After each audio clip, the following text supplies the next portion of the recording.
com montagens. Então, como eu disse, aqui são pequenos recortes, montagens e notas sobre uma pesquisa fílmica em curso. Redenção. Os cães deitam no asfalto quente, com a pele em carne viva e os ossos são perceptíveis através de sua capa fina. Buscam em si força para latir quando alguém chega. Parece que é esse o seu principal papel. Já que os cuidados eles mesmos não recebem. Esgoto a céu aberto, essa é a água que eles tomam. As galinhas ciscam e comem restos de lixo encontrados na rua. Parecem resistir a todo avançar das águas impuras e podres que correm pelo bairro. A manga verde no quintal. O verde está para todo lado por onde se olha, pelo menos entre janeiro e julho.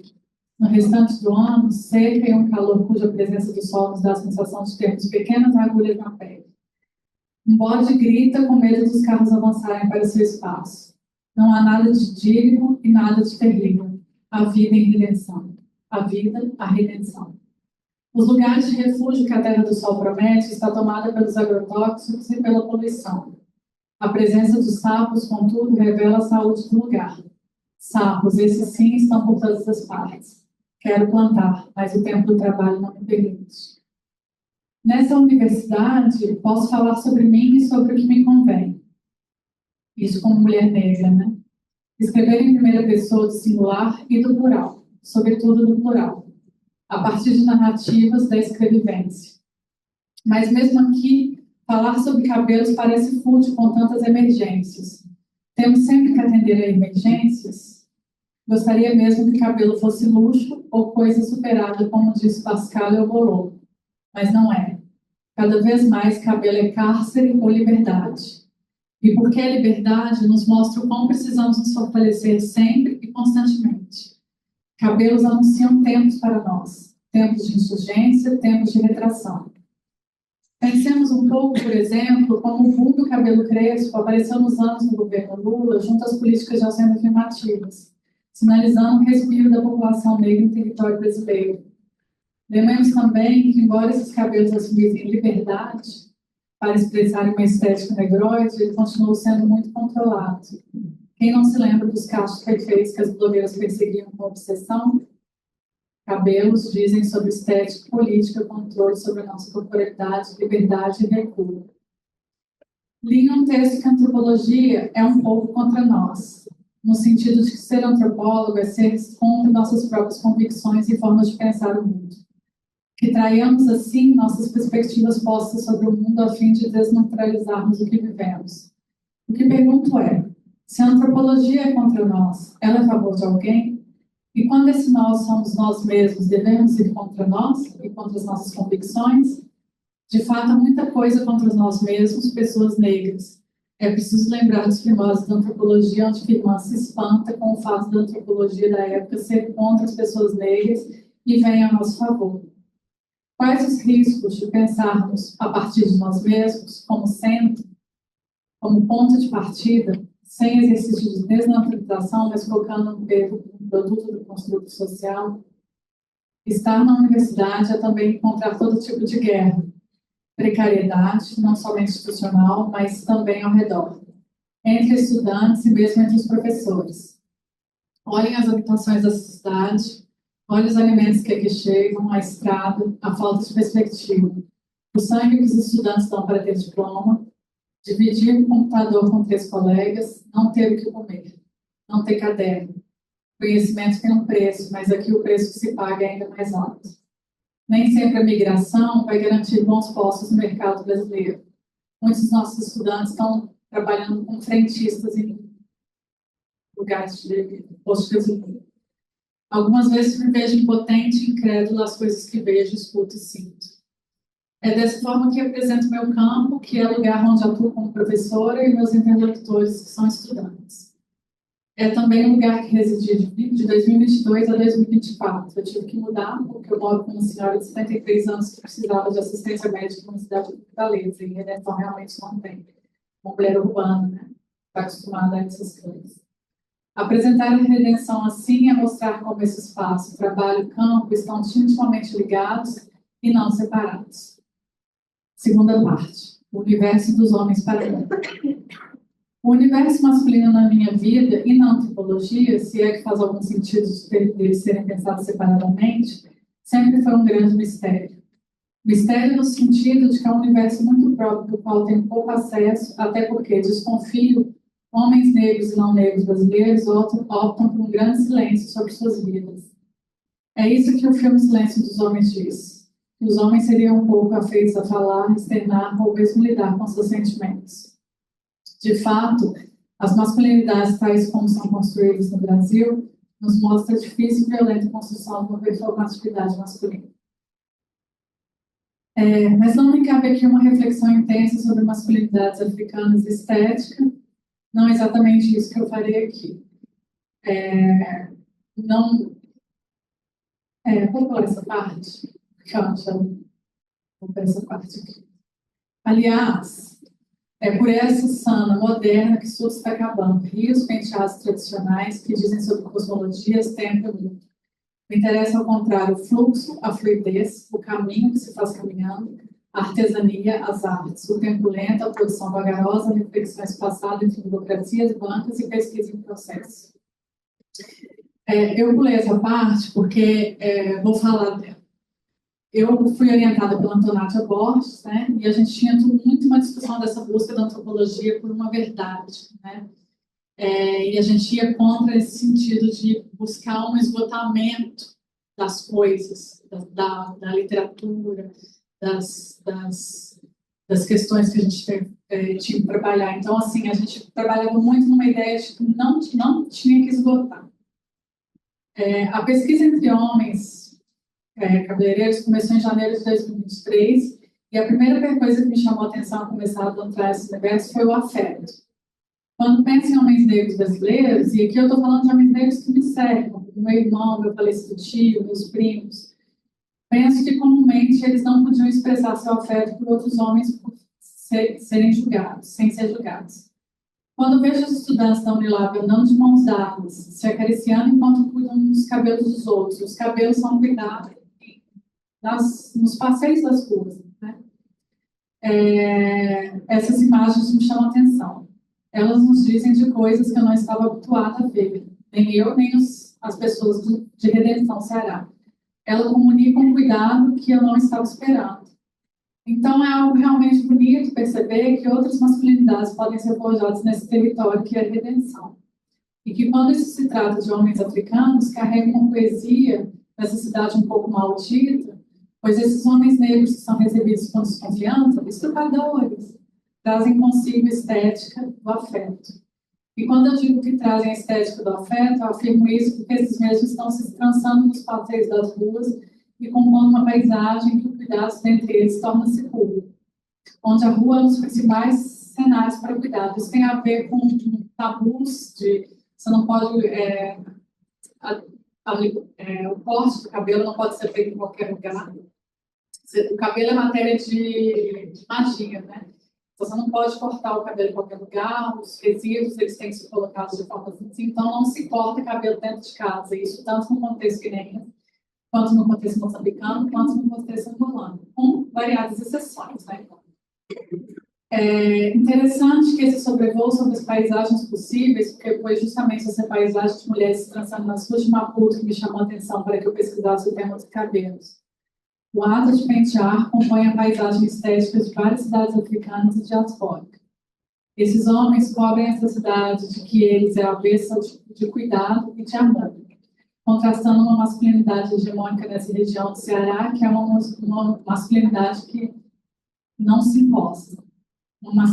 E, no caso deles, é uma masculinidade que não tem o toque. E, com isso, eu tenho essa reflexão, né? Porque 5 minutos? Meu Deus, mas eu fiz um correr 12, tudo direitinho. Tá. Não, tranquilo. Bom, eu tenho várias reflexões, então, por exemplo, eu tenho algumas imagens que foram capturadas deles se trançando, e já que eu tenho quantos minutos? 10. 10. Deixa eu ver aqui. Tá, eu vou continuar essa leitura aqui. A primeira coisa, tá, a primeira coisa que eu quero chamar a atenção, né, do trabalho desses cabeleireiros, é o gesto do corte, que se assemelha ao trabalho de esculpir, e a segunda é o cafuné. A Luane Bento, que é uma pesquisadora que acabou de passar na Nova Federal aqui do Rio de Janeiro, que eu faço conclusão em Bento, nos apresentou uma tese onde ela apresenta o movimento das mãos no trançar de mulheres cabeleireiras femininas, né? E os movimentos das mãos das trancistas, que ela chama de um movimento que é ancestral. E ela contrasta muito essa coisa do trançar como uma coisa do ofício, né? Que é um ofício que, por exemplo, no caso do norte de Angola, aquele que trança, o cabeleireiro, ele é iniciado, é uma figura que é iniciada para fazer esse trabalho. Não é uma coisa assim, não é um trabalho qualquer, né? A pessoa tem um cargo, uma espécie de cargo. E tem um trabalho que, na diáspora, a gente reproduz. A gente reproduz esse saber ancestral, mas que está sendo tomado agora também por cursos de trançar, e aí que ensinam técnicas que são aprimoradas pelo capital, assim, né? Então, a gente está aprendendo a, em vez de trançar uma trança que tem um nome africano, que a gente herdou, a gente está aprendendo as box braids, por exemplo, né? Então, ela trabalha mais ou menos nesse sentido. E ela fala da matemática das tranças como uma potencialidade de inserir meninas trançadeiras no universo da matemática, porque nos é retirado como povo negro a possibilidade de estudar matemática, a possibilidade de estudar, a possibilidade de ter um conhecimento. Então, o que ela vai trazer nas tranças, olha, na trança tem matemática, o que você está fazendo aqui é matemática, não precisa ter medo, falando do medo da escrita, o medo da matemática, o medo do universo educativo formal. Então, eu acho o trabalho dela muito bom. E aí eu começo a desenvolver também a ideia do corte, como esse corte também que tem uma geometria, tem uma matemática, tem todo um conhecimento que nos é retirado, né, como de direito, né? E aí eu trouxe, para finalizar, como eu disse, são recortes aqui, são reflexões que eu estou pensando em voz alta. Acho que tem uns 5 minutinhos, eu vou passar as imagens, mas eu queria fazer a leitura do diário de campo de uma filmagem, que foi no dia 25/6/2023, dia da independência de Moçambique. Acordar cedo para mim é um suplício. Deixei o despertador tocar e tocar de novo. Por isso, de última hora, liguei para o seu Zezé taxista para ele vir me buscar na minha casa. Tomei o café da manhã sonâmbula, liguei para a Rosana para saber se ela e o Tom estavam em casa, pois seu Zezé passaria lá. Questão de mobilidade em redenção é uma grande questão. Rosana estava, Tom já estava na praça. Seu Zezé chegou no horário combinado, 8h50. Buscamos Rosana e encontramos Tom e Cisco, em direção ao endereço marcado, que nunca é compreendido pelas pessoas de lá, a partir dos nomes de ruas. Conseguimos, através do incontornável senso de direção do Tom, chegarmos com a ajuda do Google Maps. Josemar já estava do lado de fora da casa com material no chão. Pedi que assinasse o termo de sessão de imagem e de som. Ele assinou e logo em seguida chegou Antônio, que também assinou o termo. Nos posicionamos para filmar, acordamos algumas coisas, como o que seria privilegiado na captura da imagem e do som. E é importante dizer que eu esqueci de trazer as especiais pilhas que tivemos que ir atrás, às vezes, no mercantil mais próximo. Não sei exatamente quanto tempo demoramos entre testar o som, a imagem, os ângulos, mas depois da sala, tudo funcionou muito bem. A bateria do Cisco estava com algum problema ou não estava carregada. Não sei ao certo.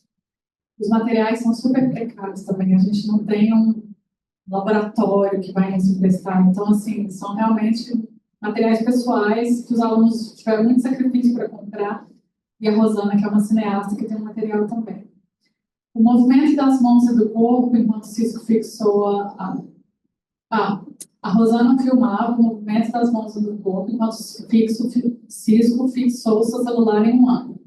Eu fiquei bem concentrado durante todo o processo, observando os passos da Rosana.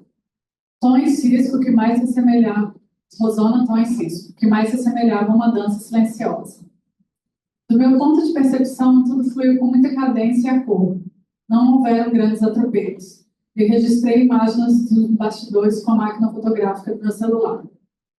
Temo que algumas vezes tenha me empolgado um pouco e passado em frente à câmera, mas recuava assim que sentia que isso estava acontecendo.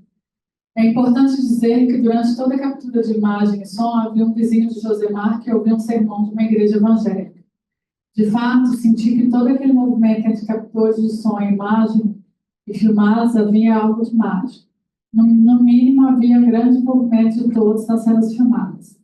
Não consigo colocar em palavras todo o processo, mas me senti entregue e concentrado. Quando acabou o corte, Antônio parecia despertar de um sono. Ele até fez assim.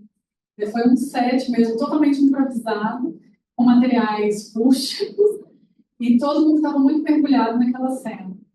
Eu também despertei depois que interrompemos a filmagem do corte, e aí abrimos para uma conversa rápida. Eu lembro de ter perguntado para o Josemar se haveria um motivo para cortar o cabelo fora de casa. Ele respondeu simplesmente que a casa dele era pequena e que por isso ficava apertado. Eu indaguei se haveria algum motivo espiritual para isso. Sua resposta foi o contrário do que eu esperava. Ele disse que deve-se haver um cuidado para com os vestígios do cabelo, porque uma pessoa pode fazer mal para o dono do cabelo capturado. Eu pensei que ele diria algo sobre o tabu da permanência dos cabelos no interior da casa, como eu vi em Moçambique, né? Perguntei ainda sobre o sangue que escorreu e ele disse que era normal da Gillette. Respondeu com muita naturalidade. Disse que gosta de cortar sem luvas, porque gosta de sentir a textura do cabelo e do Gillette passando. Estávamos empolgados com a coleta do material, mas ele mesmo interrompeu, pois tinha uma atividade acadêmica a realizar. Conversamos um pouco sobre o processo e concordamos sobre imprevistos que foram brilhantemente contornados. Eu, particularmente, penso que o erro é um grande aprendizado e que pode ser aproveitado. Ficou combinado que eu enviaria o link do material e que organizaríamos um outro evento para apresentar a gravação para eles. Depois disso, quando tivermos o material mais sistematizado, quase pronto, apresentaríamos para todos os participantes juntos. Sem maiores questões, pegamos o carro do seu Zezé. Quando eu falava do termo do Tubab em Senegal para pessoas estrangeiras e rimos um pouco sobre a existência de Chapéu como o maior cantor de Guiné-Bissau, sendo ele um homem branco. Esse Chapéu ele é um cara branco que fala crioulo muito bem, ele foi criado em Guiné-Bissau e é o grande ícone da juventude guineense. Ele toca...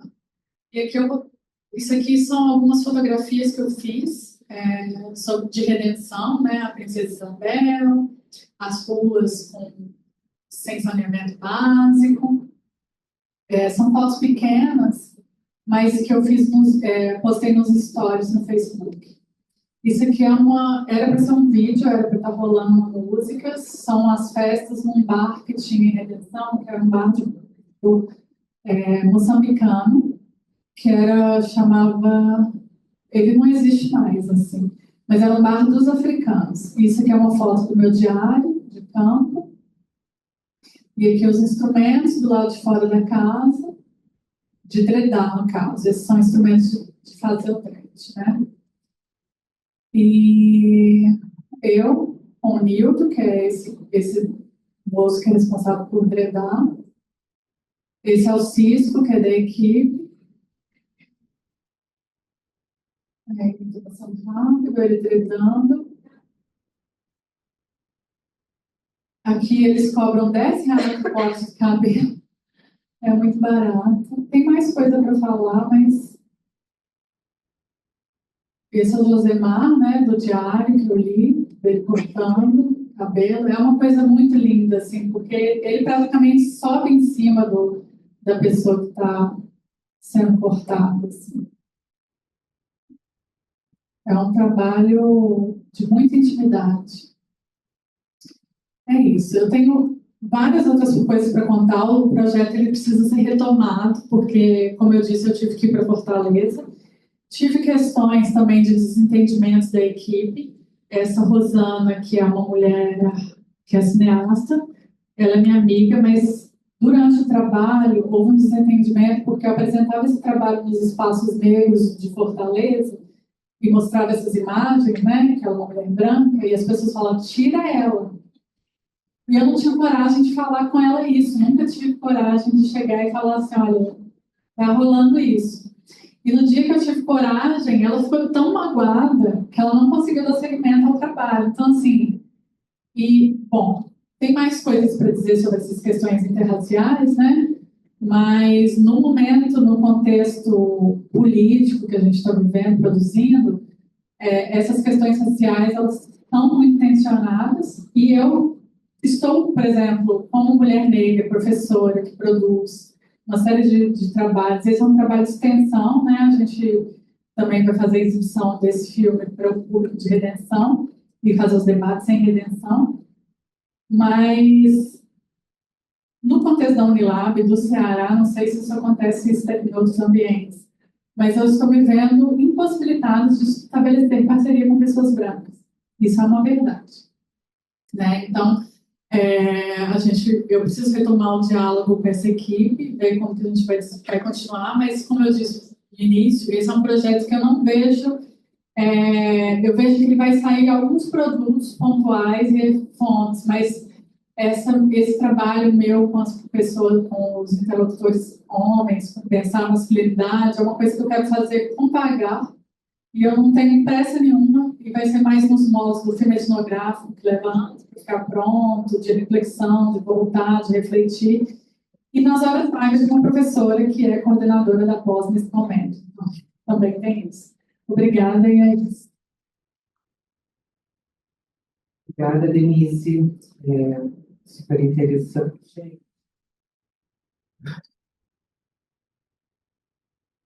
Super interessante, né? A gente vai conversar depois das apresentações.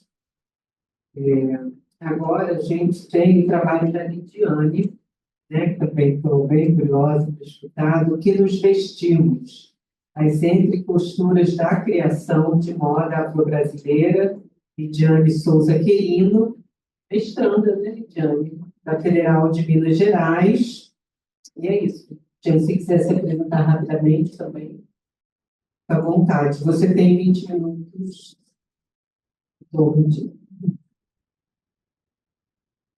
Oi, gente. Boa tarde a todos. Eu queria começar agradecendo a Milena pelo convite. Eu estou muito feliz pela oportunidade, muito honrada de estar dividindo a mesa com a Denise. Eu sou mestranda em antropologia na UFMG. Eu formei em sociais e ciências sociais na Federal de Viçosa, onde o professor Guilherme me deu algumas aulas em algumas disciplinas. E na minha apresentação de hoje, né, eu vou falar um pouco sobre o meu caminho, assim, a jornada que eu tenho percorrido dentro da antropologia, desde a graduação, dentro e fora da universidade, muito dentro dos vínculos da antropologia do corpo e da antropologia da moda, que ainda é uma área que está sendo meio tateada. Então, é um processo de aprendizado e de construção, e, né, vou falar um pouquinho e depois a gente conversa sobre. Bom, como a Milene disse, né, o nome da minha apresentação é Do que nos vestimos, as entrecosturas da criação de moda afro-brasileira.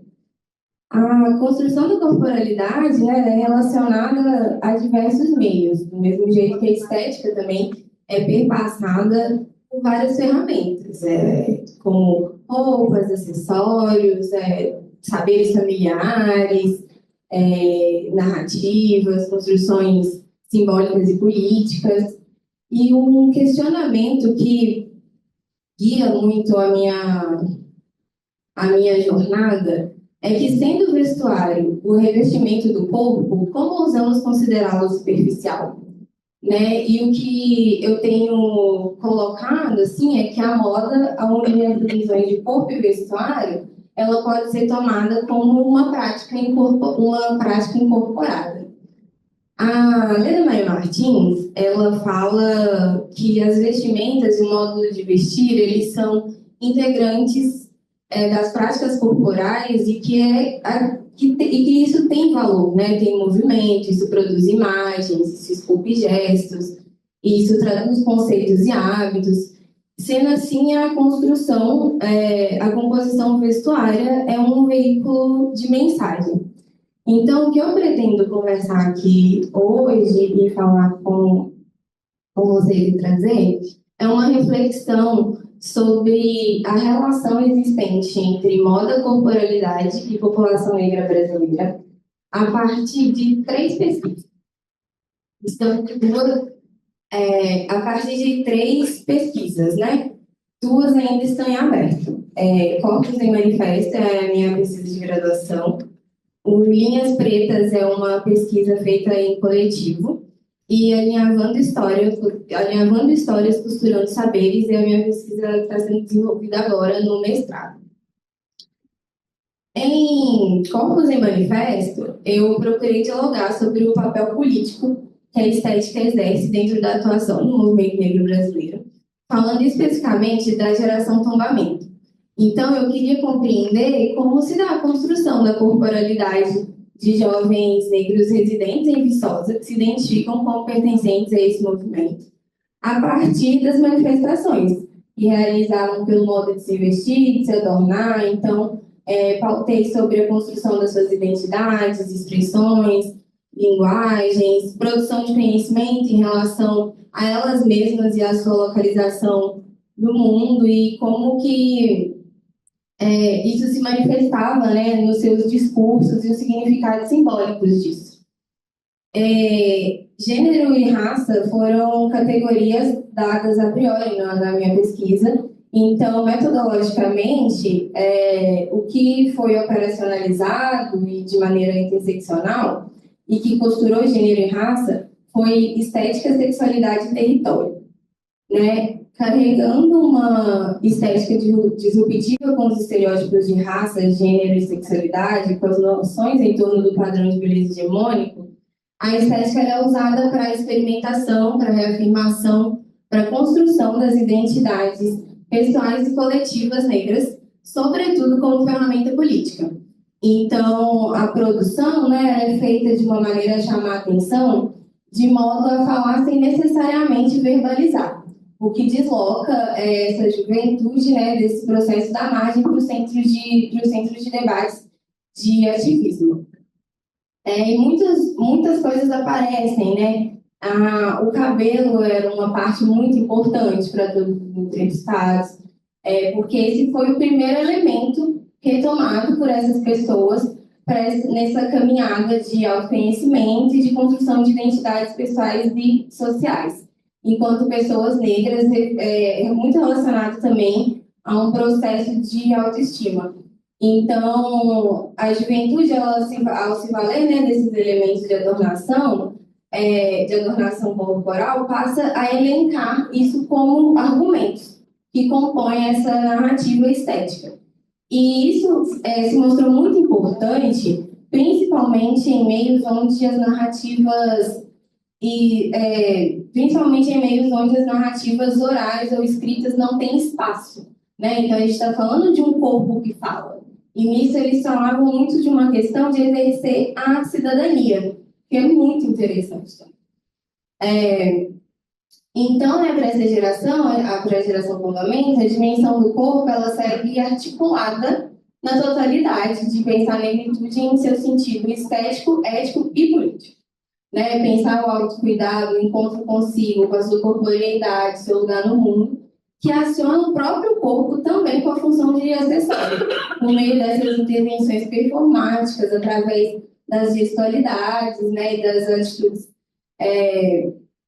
disruptivas, o que não isentam essas pessoas de passarem por vários incômodos dentro do espaço público. Né? Isso, inclusive, nesse momento, entra muito uma preocupação familiar sobre as violências que esses corpos podem sofrer nas ruas, né? Então, muito aquela questão das mães de pessoas negras, que é do sair bem arrumado, de fazer essas apresentações, né? Estar sempre bem apresentado.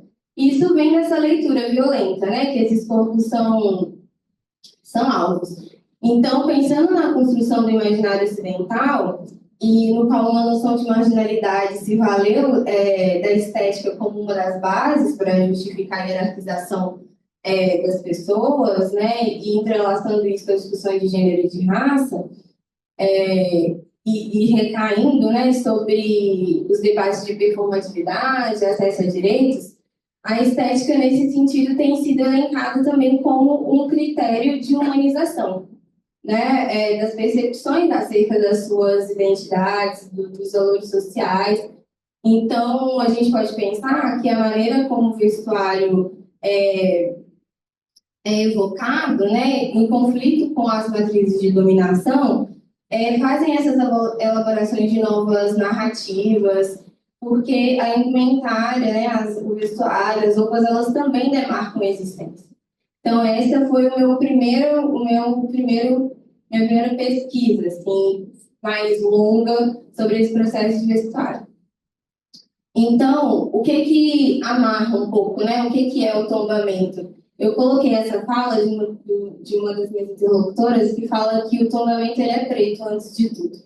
Então, o que eu trabalho, assim, em geral, nessa pesquisa, o que vem né, de sínteses, assim, são esses trabalhos sobre as narrativas estéticas, com as questões de cidadania, os processos de retomada, né, de autoconhecimento, autoestima, autodefinição, a importância do visual na modernidade para poder fazer os enfrentamentos, o pertencimento e as referências.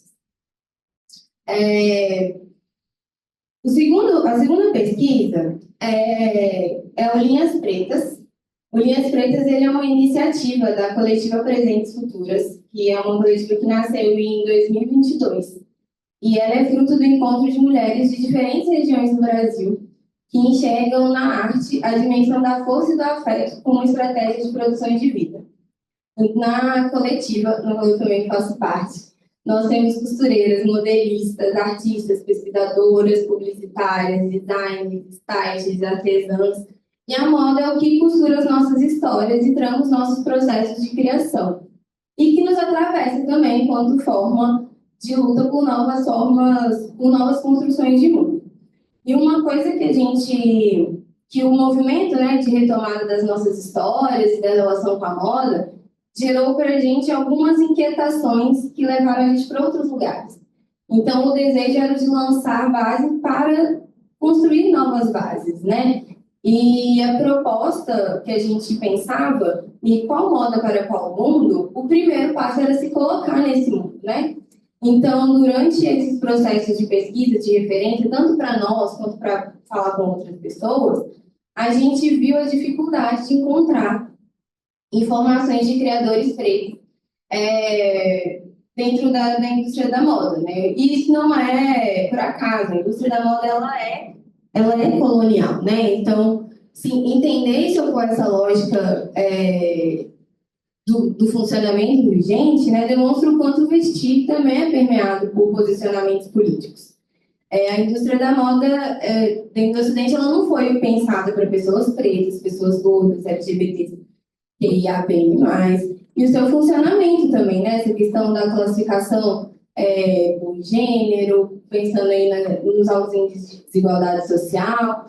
Então, faz com que seja muito difícil fazer esses mapeamentos, né? Então, o incômodo que guia o Linhas Pretas, ele surge, né, do incômodo da invisibilização do trabalho de pessoas pretas. E a gente lançou a primeira edição em 2004. E o modo como a gente percebeu a necessidade é de fazer esse conhecimento ser mais acessível dessas pessoas que estão produzindo e mudando a moda. Então, a gente fez a criação de uma plataforma que ela é compilada, organizada, de acesso completamente aberto e gratuito. O primeiro processo de expansão, o primeiro projeto de expansão, né, da coletiva. Então, ao longo desse processo, né, a gente queria publicizar essas pessoas, publicizar no sentido de trazer, né, à tona esses nomes. É uma plataforma digital, conectar essas pessoas a outras pessoas, né, criar essas pontes, essas redes de apoio e colocar os nomes literalmente no mapa. Então, a gente, nessa primeira edição, a gente mapeou 92 criativos pretos, de 18 a 35 anos, de diversos setores. E ali, não sei se está dando para ver, mas uma das coisas que a gente já consegue falar aqui, né, por exemplo, é sobre a ampliação do que é moda, né? Então, a gente, essas 92 pessoas, quando a gente foi fazer as categorias, a gente colocou vestuário, comunicação, produção, manualidades, beleza, desenvolvimento de produto, pesquisa. E a pesquisa não enquanto pesquisa de mercado, mas a pesquisa acadêmica de moda também é produção de moda, né? Então, as categorias também que foram que a gente colocou, né, no formulário, foi local, idade, gênero, sexualidade, escolaridade, enquadramento, que no caso é MEI, ou profissional autônomo, ou, enfim, o tempo e mini-bios e histórias, assim. E agora, a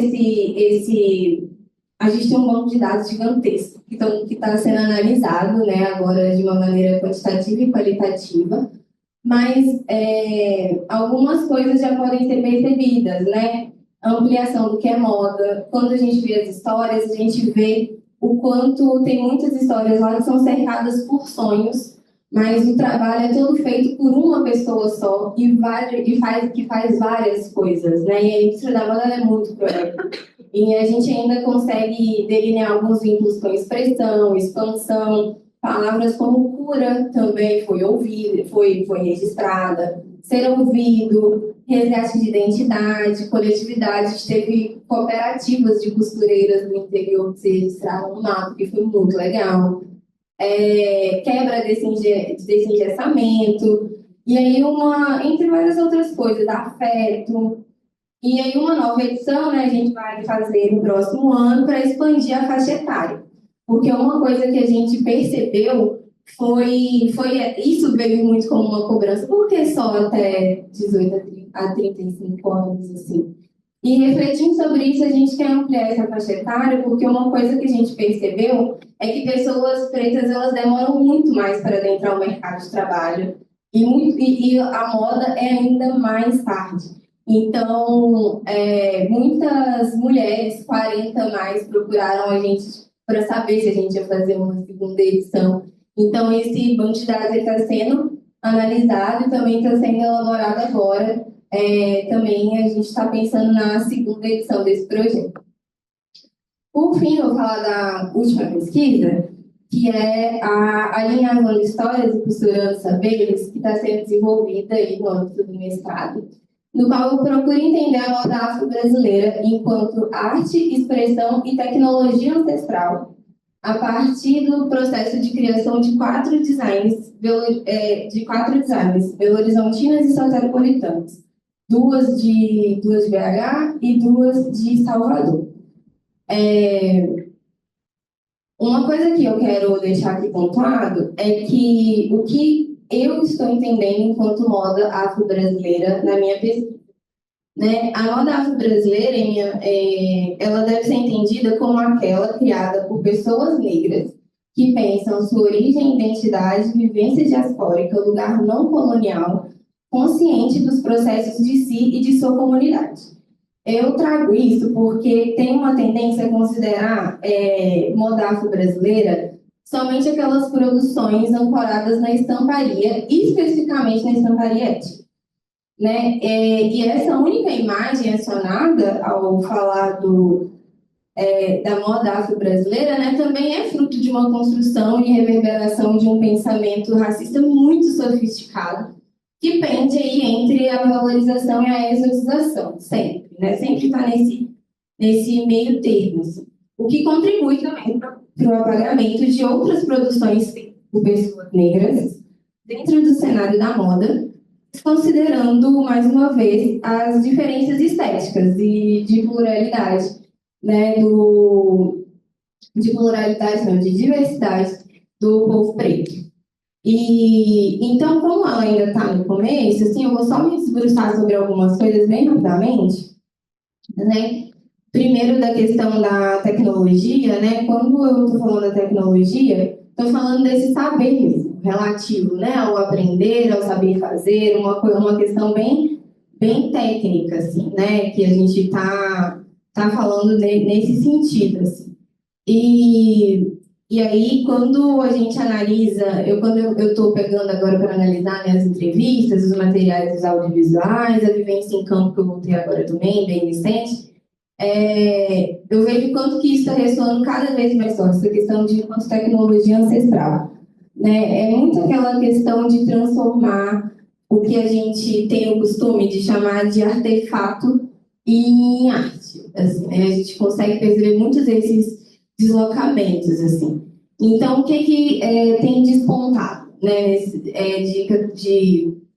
dentro desses processos criativos que eu tenho conversado com essas mulheres?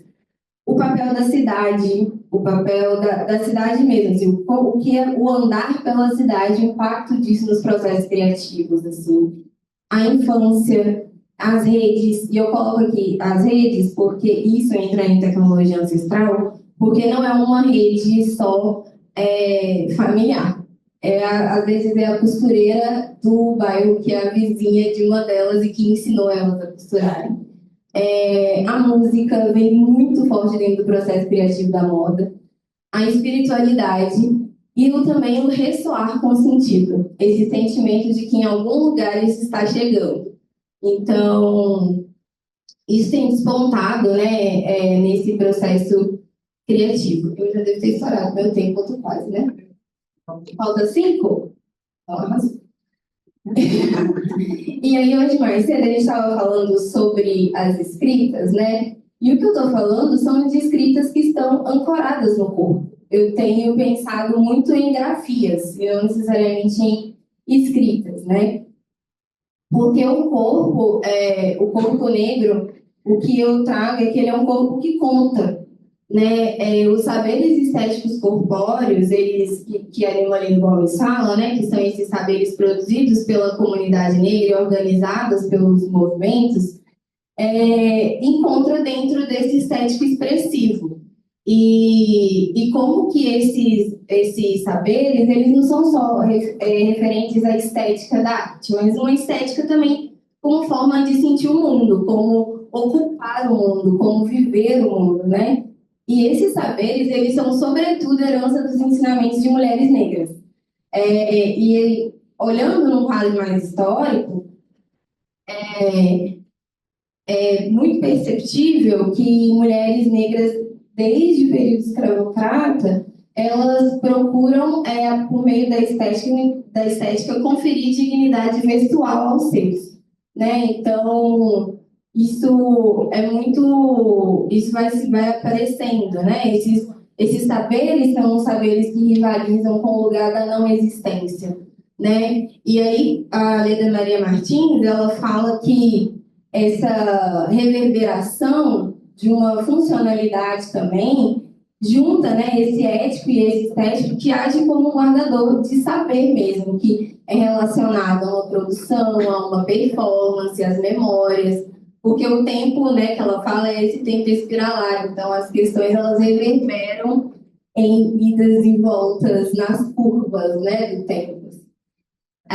E isso é muito importante porque a Neuza Santos Souza, ela fala, né, sobre o custo emocional da negação da própria cultura e do próprio corpo para a população negra. E como que isso vai passando por vários processos que atravessam as identidades.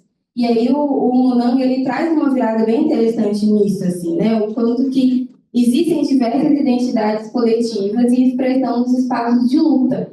Então, como que por meio da estética pode começar o processo de resgate, de entrada.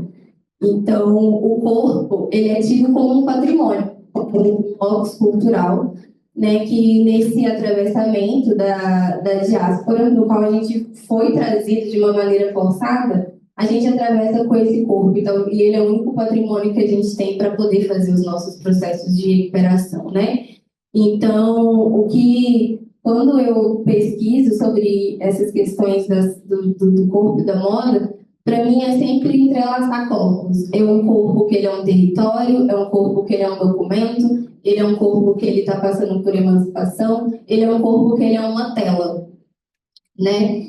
E na moda, a antropologia entra como, né? Ela tem ali no final da década de 80, ali, ela entra um pouco ali na cultura material, enquanto esses objetos que atuam enquanto coisas que fazem pessoas, mas eu tenho procurado também dialogar e conversar um pouco com o Ingold, que fala desses materiais que transbordam, né? Que essa vida, que metamorfoseiam a vida e que cria essas ligações entre esses espaços-tempos. Então, a grande defesa, né, é a moda enquanto essa expressão de arte em fazer tecnológico ancestral dotado de funcionalidade ética e física. Então, a moda em seu caráter artístico, devido ao seu poder semiótico, ético, por carregar questões valorativas e educador, né? E aí eu falo da moda enquanto educadora social, assim, porque ela organiza os saberes e a visualidade, ela educa a conduta, né? Ela permite que uma história seja contada sem proferir uma palavra. Então, eu estou falando das narrativas estéticas. E o que vai costurando, né, essa moda afro-brasileira, que está nessas entrecosturas que eu percebo, é a expressão, é a comunidade, é o território, é o cotidiano. Ela é uma moda que ela é forjada no cotidiano. Ela é relacionada aos territórios e aos seus pertencimentos, às noções de pertencimento. Ela é relacionada à comunidade nesse sentido, né? Essa expressão de si, de retomada de si, e também dos atravessamentos não humanos, que às vezes é a natureza, às vezes são divindades. Enfim, a moda, assim, né? Eu coloco para encerrar que a moda é uma criação ativa, não só estética, mas epistemológica. Sendo assim, a moda é além de cultura material. Confeccionar roupas foi e é estratégia de sobrevivência à travessia transatlântica para corpos africanos em diáspora. O vestuário é uma tecnologia amparada no corpo. Costurar e elaborar estéticas é manifestar os saberes da feitura. Muito obrigada.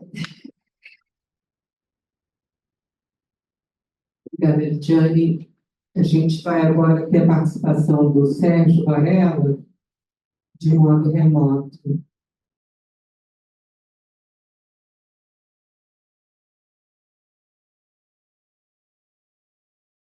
Olá, Sérgio. Oi, tudo bem? Estou ali. Sua apresentação de hoje, eu vou tentar fazer toda a apresentação em português, o qual é um pouco difícil. Estou morando agora aqui na Varsóvia, estou em Polônia e quase todo o tempo fico falando inglês nas aulas e aprendendo polonês, né? Então, fazer a mudança para o português ou para o espanhol, que é a minha língua materna. Então, a apresentação hoje, o nome é Tornando-se um Artista, Aprendendo e Transmitindo Conhecimento na Cultura da Tatuagem. É uma pesquisa que eu tenho fazendo já há vários anos e precisamente, vou ler um pouco rápido o tema, que é a tatuagem tem uma história que se remonta-se à pré-história da humanidade e continua os tatuagens a ter significados culturais significativos em nossas sociedades contemporâneas, tornando-se um tópico de estudo relevante e envolvente. As tatuagens hoje, portanto, envolvem uma combinação de elementos de práticas rituais tradicionais não ocidentais e tendências artísticas ocidentais atuais, não? Nesta apresentação, eu discuto a popularidade das tatuagens em ambientes urbanos que se desenvolvem em uma cultura global da tatuagem, não? O conceito que eu uso aqui é a cultura global da tatuagem. E isto é com base em uma análise antropológica comparativa entre tatuadores no México e na Europa, principalmente em Berlim e aqui na Varsóvia, né? Então, discuto também o significado das tatuagens como declarações de identidade estética e de moda, e o aspecto performativo de fazer uma tatuagem como uma experiência semi-ritual e intensa, não? Então, uma cultura global da tatuagem é pertencer a uma comunidade imaginária, não? Como Benedict Anderson tem falado, não?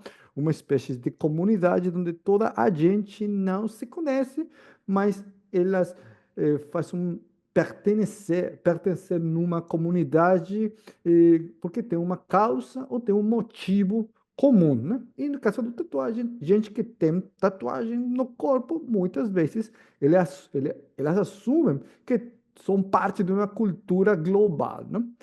Aqui eu falo que esta comunidade imaginária da global da tatuagem tem com a relação artista-cliente, o tatuador tatuado, que é uma definição mais estándar, e tem que ver com a materialidade do ateliê, que no inglês é o tattoo studio, é o lugar onde você vai fazer um tatuagem, né?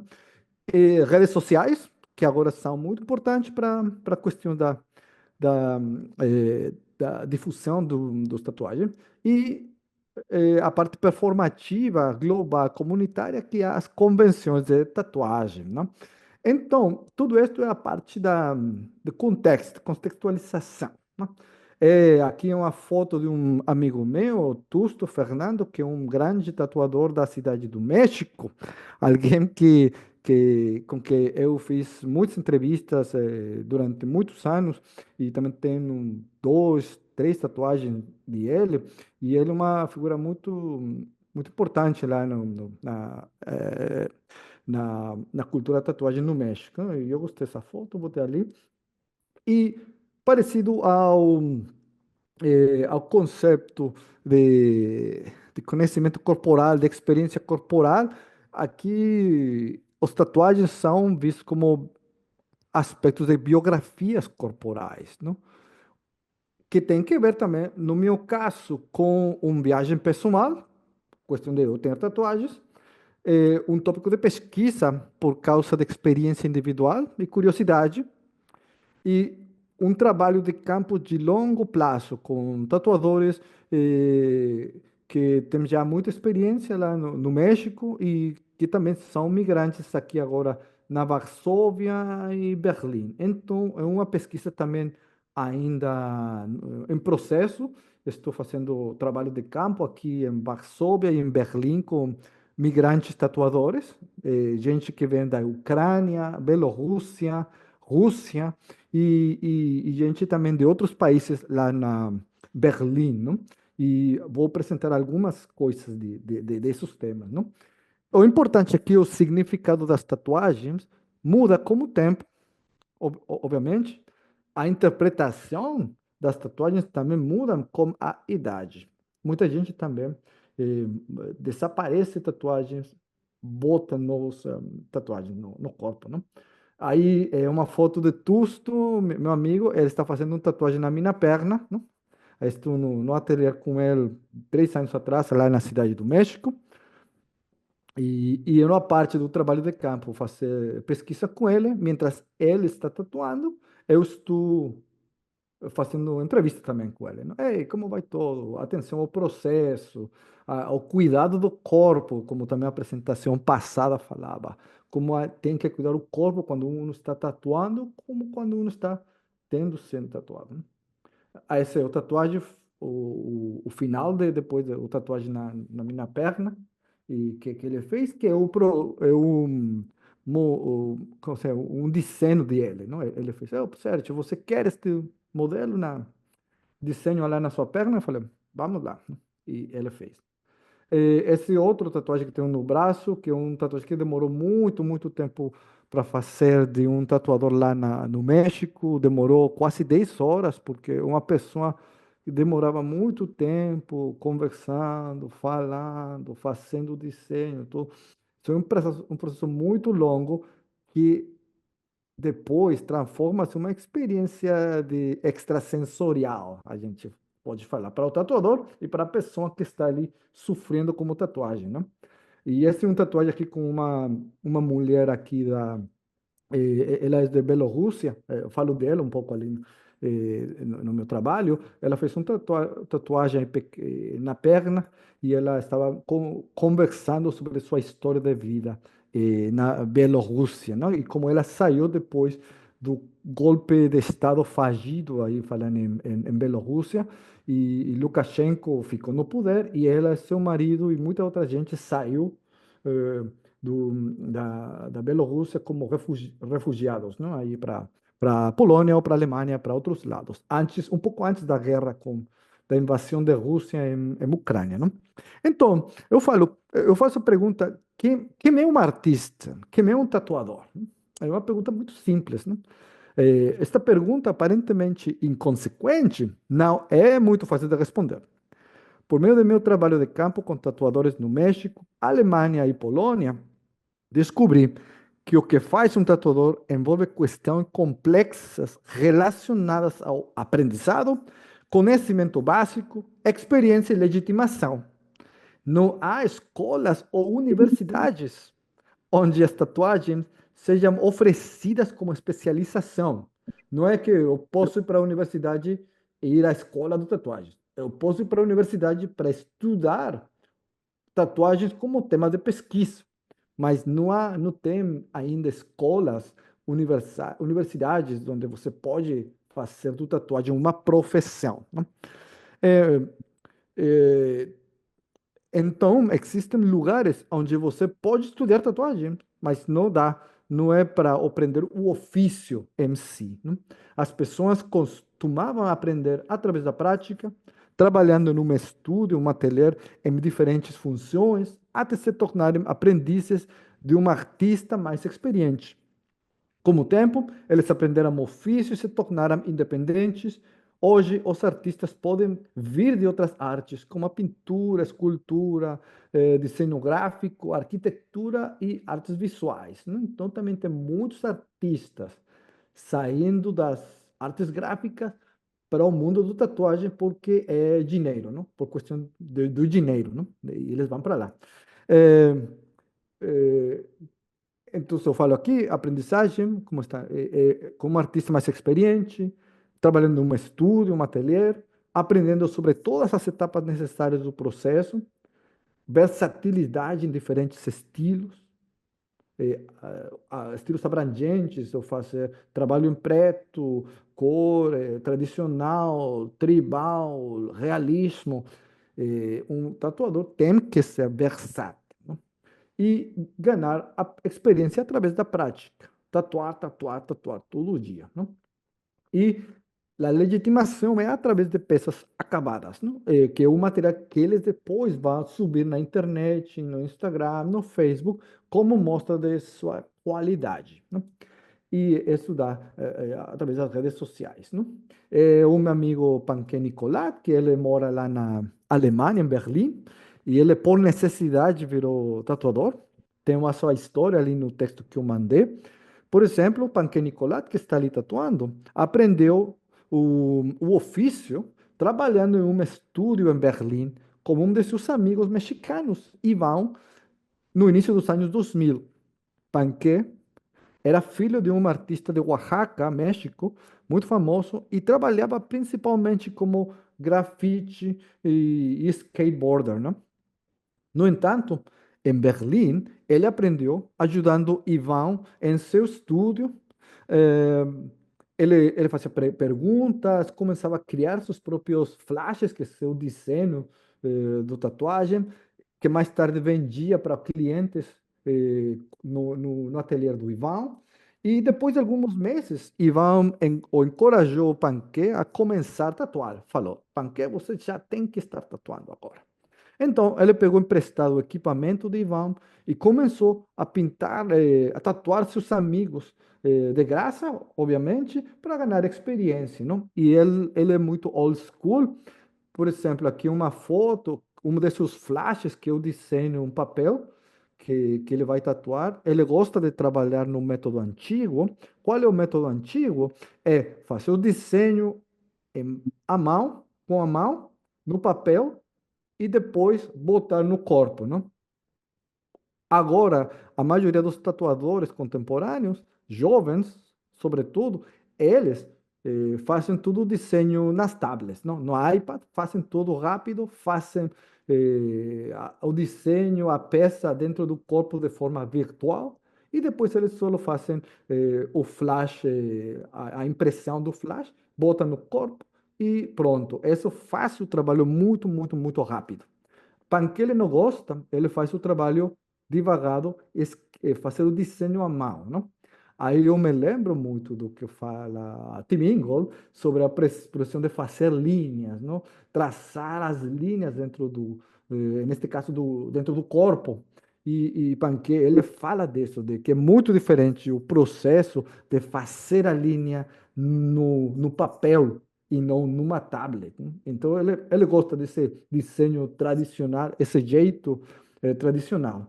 Julia, que está ali fazendo uma tatuagem nas costas de um de seus amigos, de um cliente, Julia Schicker, de Minsk, na Bielorrússia, ela sempre gostou e ficou fascinada pela pintura.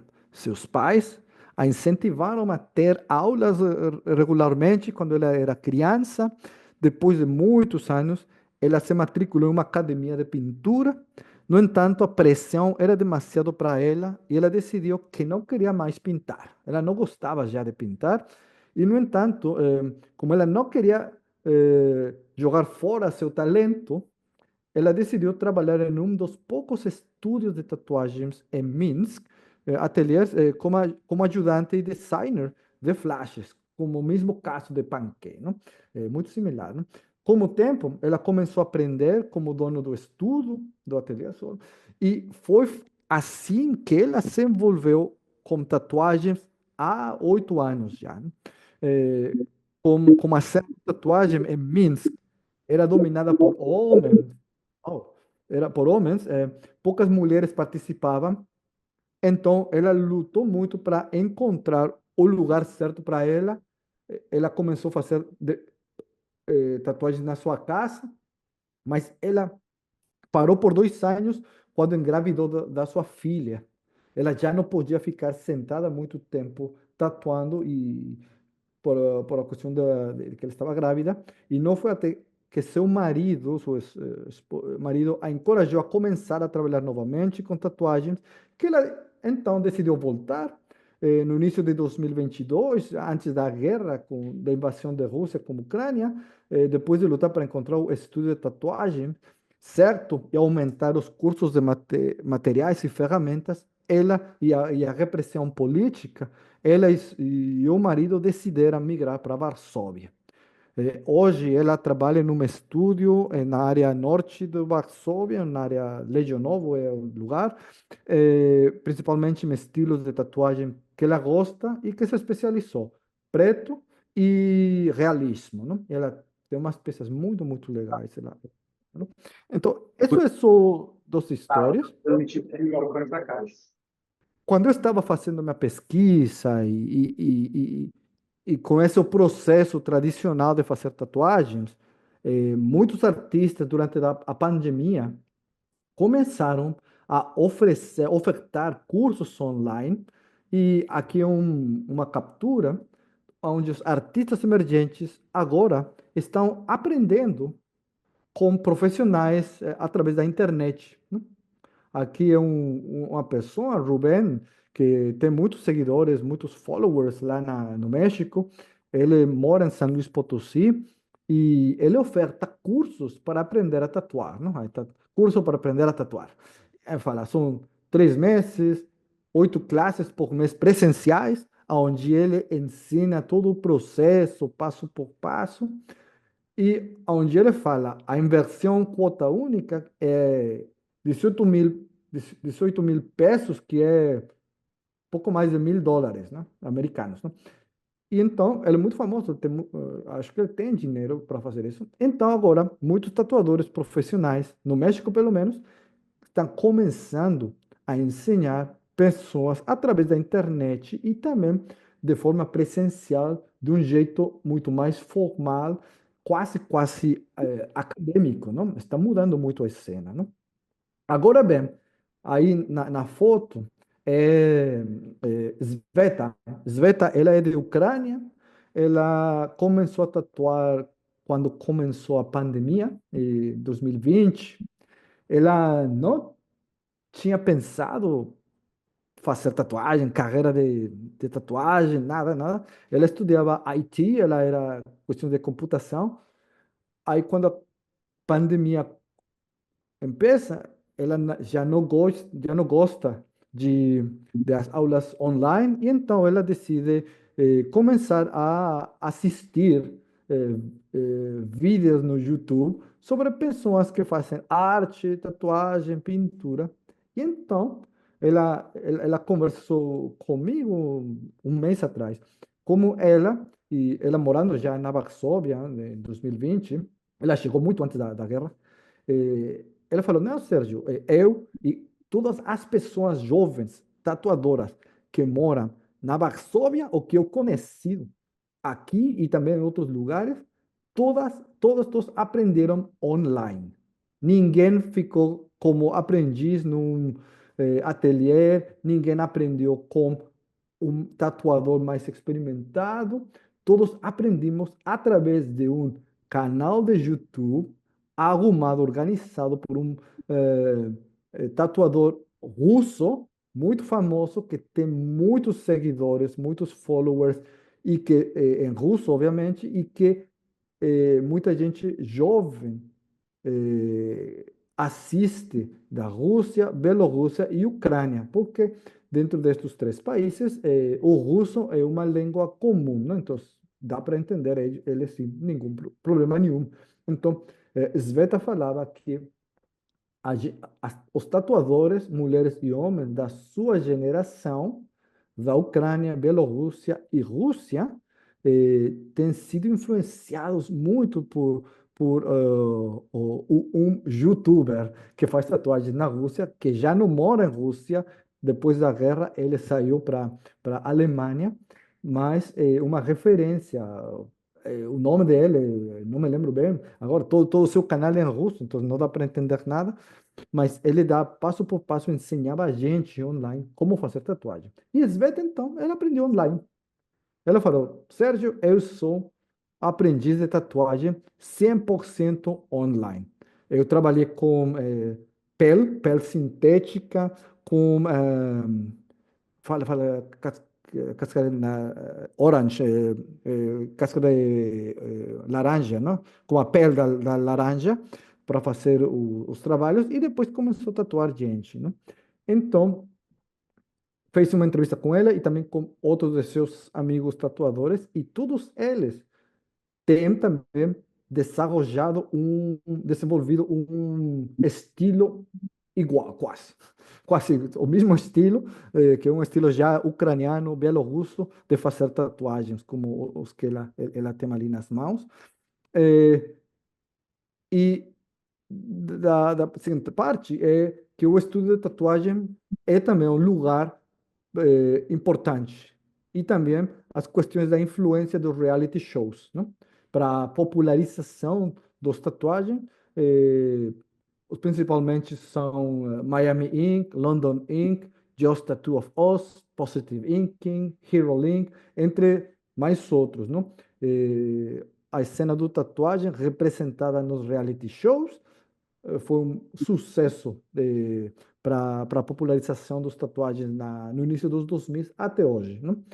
E aí eu falo assim, um estúdio é um lugar semi-sagrado, um lugar especial. Para muitos, sim. É, é, por quê? Por causa de dor, né? Dor é uma parte do processo do ritual de fazer uma tatuagem. Quase sempre o dor é a parte do processo, é confortável, é difícil, depende da peça. é, e muita gente vai porque eu gosto disso. Eles gostam de sentir o dor, né? E muitas tatuagens em muito curto tempo, em um curto período de tempo, a pergunta, então, muitos clientes podem ficar viciados em tatuagens, né? Eles gostam de tatuagens e um espaço de 2 anos, 3 anos, eles cheiam todo o corpo de tatuagens porque vira uma adicção, né? Uma adicção nos tatuagens e para os tatuadores, muito legal, não? Mas para os clientes depois fica um pouco complicado, não? Essas são fotografias dos programas da televisão, que são Miami Ink, London Ink, onde há reality shows sobre a vida dentro de um ateliê de tatuagens, clientes, tatuagens ruins que depois foram cobertos com outras peças. Esse programa ficou muito famoso, que era Just Tattoo of Us, que era só um programa de televisão sobre tatuagens ruins, né? Tatuagens que você tinha vergonha de ensinar para a gente e que depois eles, durante o programa, faziam um trabalho para acabar, não? Para melhorar, não? Aí eu falo, a dor realmente faz parte do processo? Não. Temos agora, nos Estados Unidos, Los Angeles, algo que fala The Painless Tattoo Experience, a experiência do tatuagem sem dor. Já tem agora para celebridades. Oi? Sim. Eu não vou botar o vídeo agora, mas esse é um artista muito famoso do México, Peso Pluma. Ele chega no estúdio ateliê do Ganga. Ganga é um tatuador muito famoso. E Ganga, ele faz o Painless Tattoo Experience. Ele bota como anestesia a pessoa, bota no chão, e então ele não sente o dor e faz uma peça completa que demoraria 5, 6, 7 sessões de tatuagem em 5 horas. Ele e muitas outras pessoas fazendo o trabalho, não? Ele, no seu estúdio, ele cobra muito dinheiro para fazer isso. Então agora também temos experiências de tatuagem sem dor se você tem o dinheiro, não? E Ganga, ele tatua gente com muito dinheiro, acho que gente como Neymar, David Beckham, LeBron James, celebridades, não? Então, eles fazem tatuagens que muitos críticos falam é questão de moda, não? Sérgio, você tem 2 minutos, tá? Vou olhar a seguinte, não dá para ouvir. Então, rápido, a importância do Instagram, que ajudou a popularizar as tatuagens, fez as tatuagens um item de moda, totalmente, moda 100%. Aí fica muito interessante o que Lidiane menciona sobre a moda, é verdade, completamente a questão, nessa questão da tatuagem destrui um pouco a questão da rebeldia, do tatuagem, vira um item de moda, né? E torna visível o trabalho dos artistas também e os estudos, e torna visíveis hierarquias e estratificação, não? Eh, Ultimamente, a moda transformou o simbolismo da permanência das tatuagens. Atualmente, obviamente, as tatuagens podem ser cobertas agora, as tatuagens podem ser apagadas com tecnologia laser, por exemplo, assim. Ou na esquerda, você tem uma tatuagem que a gente não gostou, no meio, o trabalho de laser para desaparecer uma tatuagem com laser para fazer uma nova peça, né? Então, agora as tatuagens mudam muito. Você pode fazer todo o braço também em solid black, em preto completo, e gosto, não? Eh, a você, aí só uma captura de como eu faço o laser. Tem muito dor quando você faz o laser ali, mas tem muito trabalho para fazer isso. E tem gente que se arrepende. Um cara muito famoso, Leandro de Souza, que ele fez tatuagem em todo o rosto, como muitas pessoas no mundo, e depois ele se arrependeu. Ele falou, ele virou religioso, e então ele está fazendo trabalho para ele eh, tirar fora todas as suas tatuagens do rosto, porque ele já é cristiano, evangélico, não sei. Então falou que ele está fazendo todo o processo, né? Sua conclusão, já para acabar aqui, a cultura de tatuagem forma comunidades imaginárias, e elas são parcialmente mainstream agora, todo mundo tem tatuagens agora. Aprendizagem ainda é transmitida informalmente por meio da prática e da transmissão oral de conhecimentos, embora temos agora muita gente que aprende tatuagens somente através da internet, né?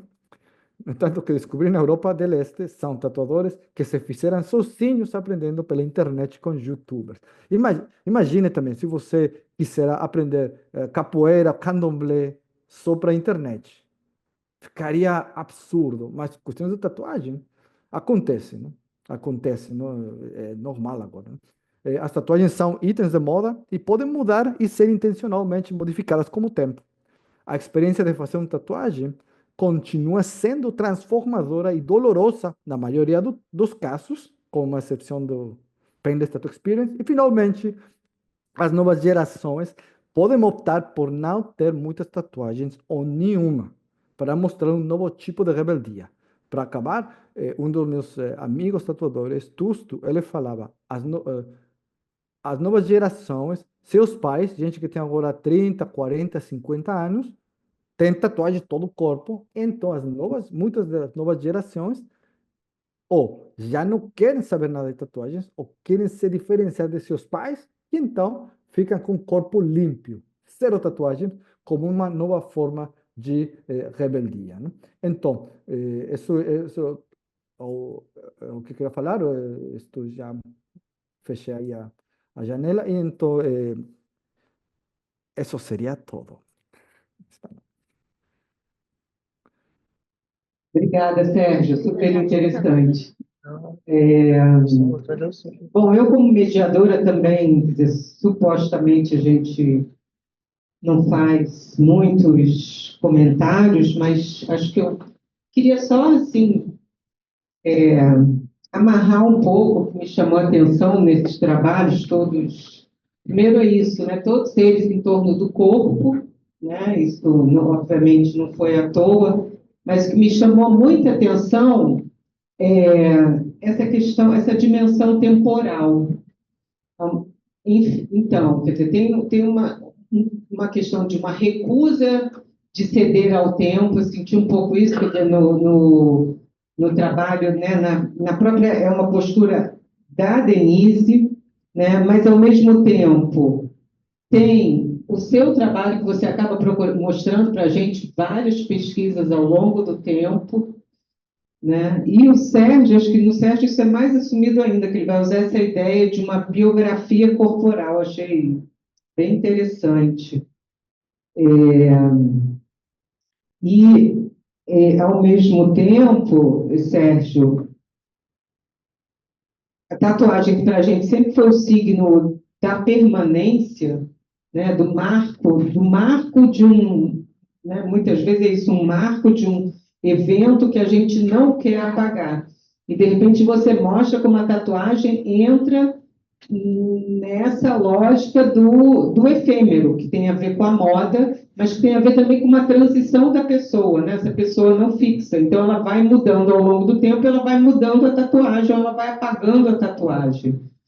Então, é muito contraintuitivo, né? Achei bem legal, assim, bem interessante, né? E aí eu queria só fazer uns comentáriozinhos também mais pontuais para a Denise e para a Lidiane. Denise, eu fiquei assim muito intrigada, né? Porque é isso, você ao mesmo tempo que fala desse silêncio dos homens que sempre foram um mistério para você, né? Para você na sua vida e para a antropologia, não sei, acho que se eu queria entender um pouco mais, mas ao mesmo tempo se recorre a uma perspectiva do feminismo negro para pensar homens que cuidam de homens, né? Então, se você tiver como elaborar um pouquinho, falar um pouquinho mais sobre isso, né? Porque certamente é isso, quer dizer, por que pensar o afeto, né? No fim das contas é isso, o afeto, cuidar, você recorre ao feminino para poder falar disso. Lidiane, eu assim, fiquei curiosa, porque, na verdade, a gente tem uma perspectiva sobre a moda na antropologia que não é de agora, né? Enfim, e me chama a atenção, quer dizer, que você está pensando muitas vezes a moda ainda como, quer dizer, ainda como não, você fala muito nisso, né? A moda como a possibilidade de verbalizar, a moda como um código ou um veículo de mensagem. Então, é isso, a moda como uma linguagem. E, por outro lado, você faz algumas escolhas da própria antropologia que estão falando, assim, no que as coisas causam, provocam, fazem, né?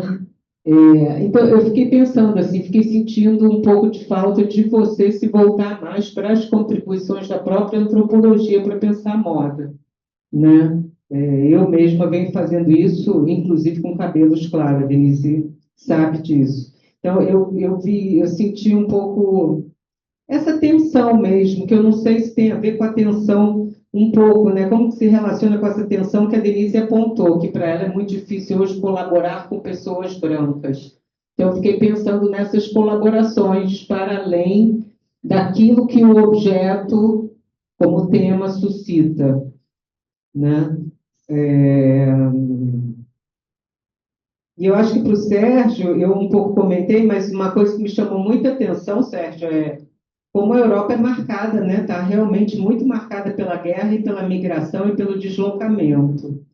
E você está num lugar-chave, né? É Varsóvia. Ainda mais, né? Quer dizer, recebeu, não sei, 10 milhões de deslocados ucranianos, alguma coisa assim. Então, enfim, isso foi interessante ver como a tatuagem, falar sobre a tatuagem, né? A tatuagem é um trampo, a tatuagem é um modo de ganhar dinheiro, que eu acho que, num certo sentido, isso não aparece no trabalho de vocês. De alguma forma, a estética ali está um pouco. É isso, essa tensão entre arte e artefato, arte e ofício. No seu caso, ela aparece como um ofício e um modo de um ganha-pão. No da Lidiane, isso pelo menos está em menos evidência, né? Eu fiquei pensando aí numa figura que a gente tem no Brasil hoje, em São Paulo principalmente, que o sujeito que é MC, cantor, e ganha dinheiro cuidando de cabelo, fazendo corte de cabelo. Então, essa tensão entre o ganha-pão e o que é arte, o que é criação, está colocada aí o tempo inteiro. É isso, acho que eu vou ficar por aqui para poder passar para o público os comentários. Yeah, I will speak slowly. I wanted to comment on the session as a whole because it's, and then I will have a couple of questions for, especially for Lidiane and Sergio. It seems to me this comment is complementary to yours in the sense that I did not focus my attention on the body and what the body does and what the practices around the body allow and afford, but rather what struck me across these three presentations is that here we are testing the boundaries between and perhaps the differences between communities of practice and communities of learning, between learning and apprenticeship. So in Italian, it's easy for me because it's the difference between apprendimento e apprendistato. So I think perhaps it's, how is it in Portuguese? Right. Okay. So basically, it's in English. It's the difference between the strategies, the networks, the friendships, the experimentations, the dilemmas of learning, and those of apprenticeship, which seems to evoke more kind of institutionalized setups. So we go back to what has been mentioned in the morning about Jean-Lé's critique of the idea of apprenticeship. It seems to me, however, that all three papers really clearly map original ways of testing these boundaries. Thinking across Denise, Lidiane, and Sergio, the idea also of trauma, of personal biographies and histories, of rejection. So the question of access, what are you allowed to learn and how much are you allowed to participate, came across really clearly in your presentation, Denise. And for Lidiane, the idea of mapping strikes me as something that could be used a lot more conceptually, if you want. So you presented that as a collective research, of which perhaps you will have a second edition, where you take into consideration older people, older practitioners.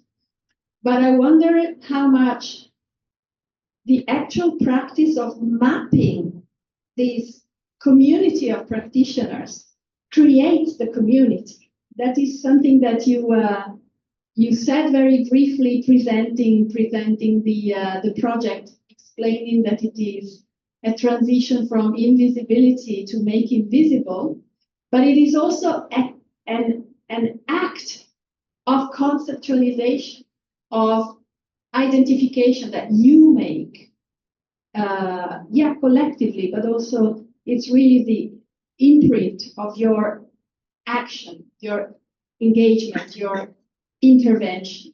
Yes, so I would like to hear whether that will have some synergies on the other strands of our of your research. Serge, my comment stroke question to you was really about the Russian YouTuber teaching in Russian to a Ukraine and Belarus really expat for political reasons. Whether you had conversations, whether you are aware of how using Russian as a lingua franca created a certain type of community, a certain type of being together through the learning of that particular technique, and whether it allowed them to perhaps speak about politics, or I wonder, be silent about politics, to transcend what obviously divides these people and actually allow them to connect on another level, that of learning that very particular bodily, ritualistic, semi-sacred technique that is of tattooing, as you beautifully explained. Alguém mais quer comentar, fazer algum comentário? Boa tarde, me chamo Lucas. Eu gostei bastante das apresentações e queria fazer uma pergunta. A Denise, eu estou aproximadamente uns 5 anos fazendo pesquisa em bairros populares de Salvador, com homens também, e tenho pensado muito a construção do corpo, a estética corporal, por meio da incrementação de músculos. Em outro sentido, o cabelo ocupa um papel importante na construção, para além do músculo, né, o cabelo ocupa um papel importante na construção desse corpo. E, de modo geral, as barbearias são os espaços onde se aprende, se cria certas técnicas e se transmite. E a minha pergunta é, nesse seu trabalho, você falou que ele é bem inicial ainda, mas se você consegue pensar relações entre as pessoas, homens que já vivem nessa cidade onde você está fazendo o seu trabalho, como é que eles cuidam do cabelo, e se a barbearia é esse lugar. Você consegue pensar relações entre cortar o cabelo fora de casa, em um espaço público, e esse espaço que se constitui tradicionalmente como um espaço de cuidado masculino nas periferias das cidades. Rosa, não tinha me apresentado antes, mas queria parabenizar a mesa. Não tenho perguntas específicas, mais comentários, porque eu achei as apresentações muito interessantes. Denise, achei sua fala, enfim, linda e fez pensar muitas coisas, muitas camadas, assim.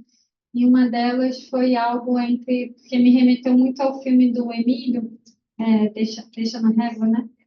E você falou dos trançados femininos, né? Então, fiquei pensando nessa régua e nesses trançados como certas geometrias afrodiaspóricas que são, pela sua fala, são geografias negras, né? Marcando os espaços, né? E esses espaços, muitas vezes, apurados com o colonialismo, enfim, com todos os processos históricos. Então, acho que seria algo interessante explorar essas geometrias e geografias que vão se vão criando mapas, assim, para também pegar a Lidiane. Eu acho que essas geometrias e geografias também caberiam no trabalho da Lidiane, assim, pela sua apresentação. Eu me fez pensar muito nisso na sua fala também. E aí eu também queria complementar a fala do colega, né? Porque quando eu pesquisei refugiados congoleses no Rio de Janeiro, uma das entradas foi exatamente os cabeleireiros, né? E é interessante como eles são espaços estéticos, mas eles são espaços de muita coisa, né? Assim, e aí eu acho que tem um contraponto nesses cabeleireiros que é o não silêncio, assim, porque tudo aparece nesses cabeleireiros. Digo, há discussões políticas sobre Lula, sobre os trajetos, sobre os passaportes, sobre 1 milhão de coisas ali, né? Então, todos os barulhos que cabiam naquele cabeleireiro, né? Assim, e aí, queria, enfim, que se você frequentou esses cabeleireiros, também pudesse contar um pouco mais sobre esses barulhos. E aí, uma questão para o Sérgio, que também queria parabenizar o trabalho, mas talvez, aproveitando a mesa, assim, também fazer uma pequena provocação, que eu acho que a gente também tem que, né, trazer essas questões. E, não sei, acho que apareceu muito, como a Milene falou, né, como a Europa é um espaço de migrações, da guerra, e como isso vai aparecendo no trabalho com as tatuagens, mas também muito dessas grafias da branquitude, talvez, né? Digo assim, duas apresentações que estão falando de uma estética negra e por que não falar também de uma estética branca, assim, que eu acho que posso estar super enganada, você pode trazer isso, mas pelas imagens e pelo que você contou, eu acho que está aí uma questão, você está abordando uma estética branca sem estar falando exatamente nesses termos, e acho importante trazer isso também. Obrigada. Então, acho que a gente pode seguir a sequência, né? O início. Então, Denise, por favor. Bom, muito obrigada pelas questões, elas realmente me fazem pensar. A Milene colocou o fato de eu lançar a questão do feminismo negro para pensar homens que cuidam de homens. Essa é uma opção, né?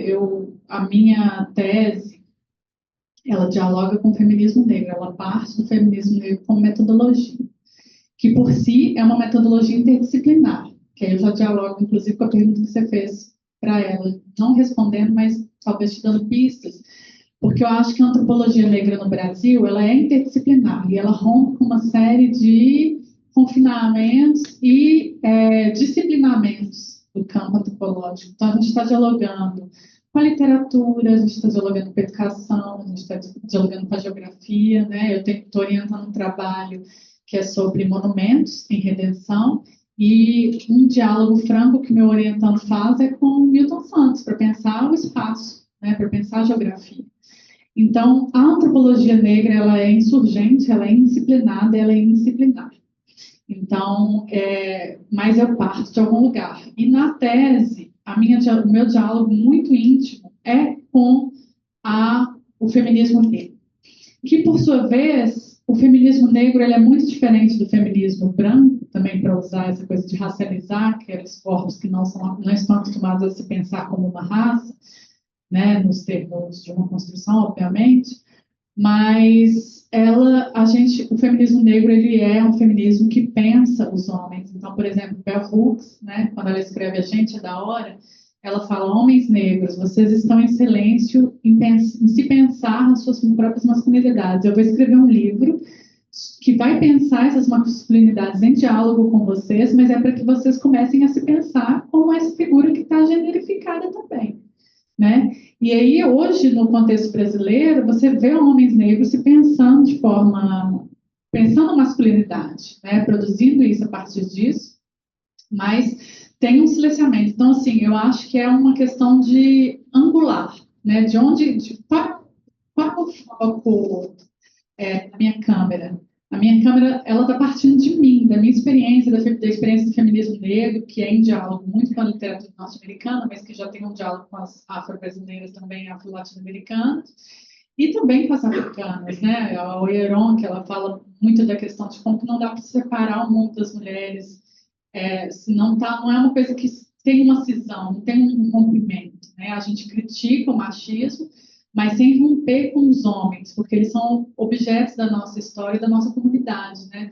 Grande parte, por exemplo, das mulheres negras, às vezes, estão sofrendo pelo lutamento de homens negros que são alvo de violência policial, enfim.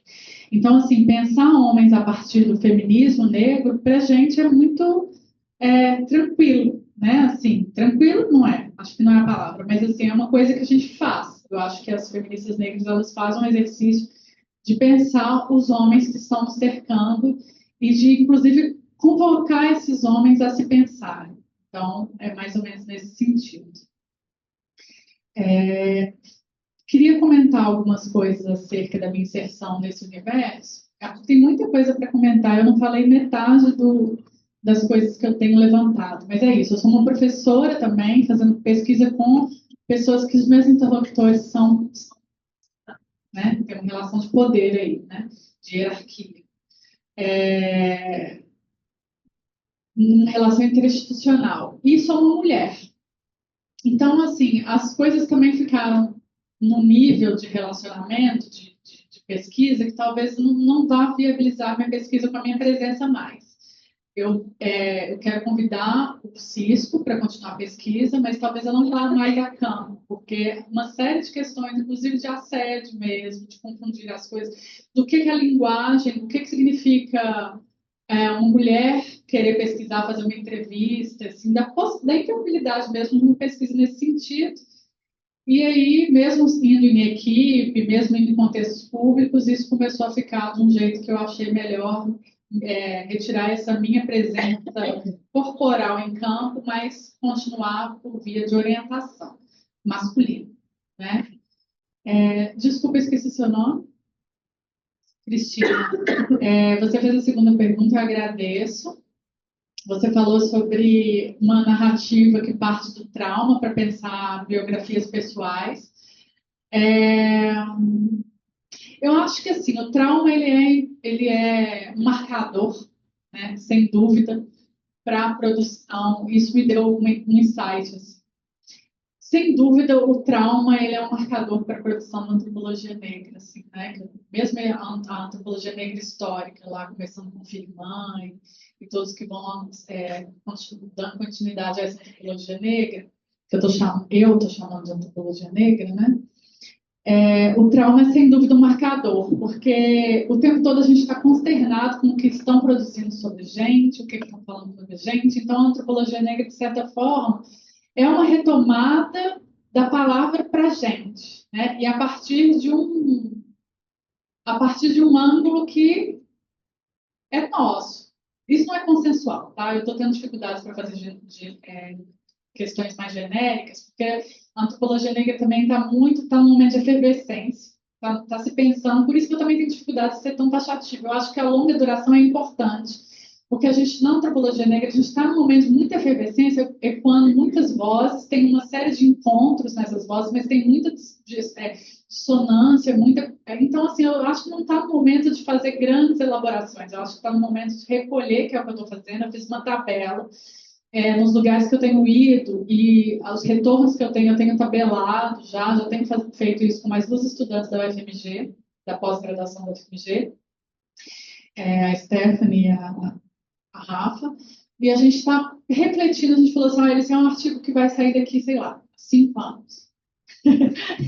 Então é nessa onda mesmo que eu estou, assim, de uma antropologia lenta mesmo, e que considera a longa duração. Mas eu acho que a questão do trauma é um marco importante, pelo que você me falou e me deu esse insight. Porque o tempo todo a gente está consternado com o que estão produzindo sobre a gente, o que estão falando para a gente, tanto de equívoco que estão produzindo sobre as nossas realidades, e a gente está fazendo essa retomada de falar assim, olha, não é bem assim, as questões são assados, e senta aqui, vamos pensar por outras vias, né?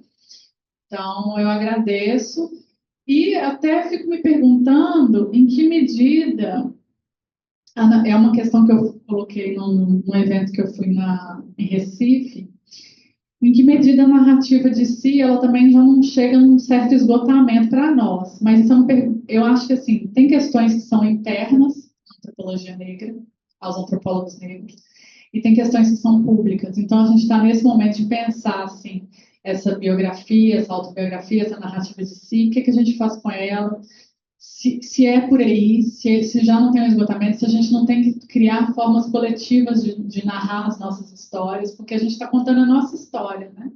A história das nossas famílias e tal. Enfim. Obrigada pela pergunta.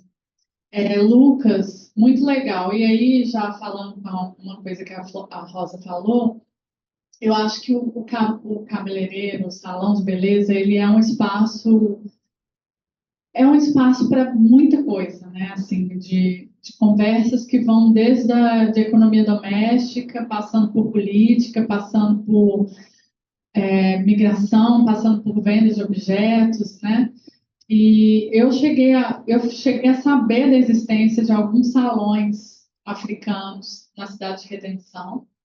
Não fui por ser um ambiente masculino e por essas questões que eu coloquei, né? Mas a gente chegou a fazer um pequeno mapeamento desses salões na cidade de Redenção. E aí uma aluna que estuda mulheres brancas e cabelos também, ela fez um mapeamento dos salões brancos, bem nesse estilo de a gente mapear assim. Então vamos assim mapear os salões brancos, os salões africanos. Tem um salão lá que chama Flora Cachos, que é de cachos, que não é nem, também não tem um viés de um salão de beleza étnica como a Nilma etnografou, na verdade é de volta aos cachos, o cabelo natural, as mulheres são mulheres negras de pele clara, elas não estão se pensando como mulheres racializadas, elas estão se pensando a partir de uma identidade bicapilar. Então, assim, tem muita coisa para ser feita para pensar essas configurações raciais nesse espaço de redenção e nessa geografia negra que está marcando espaços. Deixa eu ver o que mais que a Rosa falou. Nossa, eu gostei muito disso que você falou, justamente porque agora eu estou trabalhando com essa questão do Milton Santos, das geometrias, e vou trazer isso para o meu trabalho, com certeza. É isso. Obrigada. Tá, vou. Sim, 4 horas. Ainda como né? Tem 4 e meia. Eu mesmo. E agora são 4 horas. 4 e meia, 8 e meia. Vou tentar fazer tudo aí em 5 minutos. Tá. Essa questão, né, de que o primeiro ponto, assim, que você colocou, né, Helene, sobre verbalizar, sobre a linguagem, mas também das minhas escolhas de transformar antropologicamente em texto, né, eu acho que são, inclusive, reflexos da produção de moda enquanto uma coisa plural, né? É muito interessante isso, assim, que até uma interlocutora conversou comigo recentemente, ela falou assim, eu queria saber, ela é estilista, e aí ela virou para mim e falou assim, eu queria saber de você como é produzir moda em texto e não em têxtil. E eu acho que é uma coisa muito interessante de se pensar e que eu não falei aqui também, né, sobre o meu vínculo com a moda, mas ele é um vínculo longo, que ele já vem desde muito adolescente, depois eu me afastei completamente e agora eu volto enquanto pesquisadora no meio disso, né? E aí, nessa questão das pesquisas, você pauta uma questão da falta da antropologia, mais de uma falta de uma antropologia. E foi muito bom a Denise ter falado disso antes, sobre o quanto a antropologia negra ela é insubordinada, né? Ela é insubordinada, ela traz outros referenciais.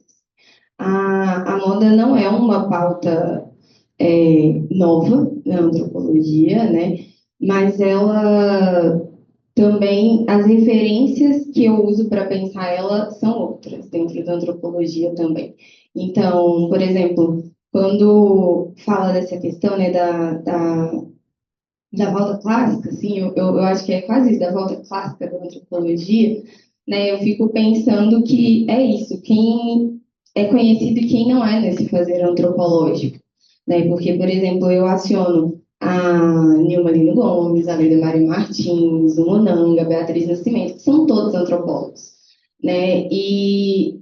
Mas também é isso, é muito interdisciplinar, porque eu estou conversando ali com o pessoal da arte, estou conversando com o pessoal da geografia quando eu for falar de território, só que aí é isso, né? Esse corpo que é território também, então acaba sendo muito transversal, porque as nossas existências, né? Eu acho que isso é uma coisa que eu conversei muito com a Denise também. As nossas existências são muito atravessadas por várias coisas, e tudo que esse corpo produz também não tem como ser lido sobre pegando uma linha só ou não, né? Então, o que eu tenho tentado puxar também são as minhas outras referências, além das referências que já estão colocadas, né, enquanto referências da antropologia da moda. Eu converso muito com a antropologia do corpo, porque para mim é meio que indissociável. E tudo isso entra nos trabalhos mais longos, né, nas teses, nas dissertações, nas graduações. Essa galera tá toda lá, mas nas minhas aulas, de uma maneira mais sintética, eu trago essas outras pessoas que me acompanham e que são as minhas grandes referências. A questão do ganhar dinheiro não aparece aqui. No campo tem aparecido e é um aspecto que eu vou deixar para o doutorado, porque não vai dar para abarcar a questão mercadológica no mestrado. Assim. São escolhas, né, que eu estou tendo que fazer nesse momento. Mas aparece e aparece muito nesse sentido do quanto é caro fazer moda no Brasil e o quanto muitos estilistas e estilistas negros não conseguem sustentar a produção de moda para estar dentro dos grandes circuitos. Mas o quanto que essa moda que ela é forjada no cotidiano, ela é relacionada ao próprio fortalecimento da comunidade. Então essa questão do dinheiro, ela vai entrar, mas em algum momento vem aí. E aí, né, Cristina, você perguntou sobre esse mapear, né, enquanto conceito, enquanto ferramenta, e a questão do mapear vem realmente dessa busca minuciosa, de tentar realmente de pensar ali, de tentar achar, de traçar. Ah, eu queria ter mostrado o site para vocês, mas depois vocês veem lá mapa linhas pretas, que quando você clica na pessoa, você clica no íconezinho, aparece a foto da pessoa, o projeto dela, o contato dela. Então, assim, é realmente um mapa, né? Essa coisa do mapear como ferramenta, aí já falando enquanto ferramenta, veio para facilitar mesmo o compilado, de compilar essas referências que a gente foi lendo, foi catando, né? Então, o mapear vem muito nesse sentido de encontrar, mas também de pensar, assim, né? E aí eu acho que eu respondo um pouco sobre a questão do mapa e do vínculo comigo, que é essa trajetória que ela já vem de mais tempo. É isso.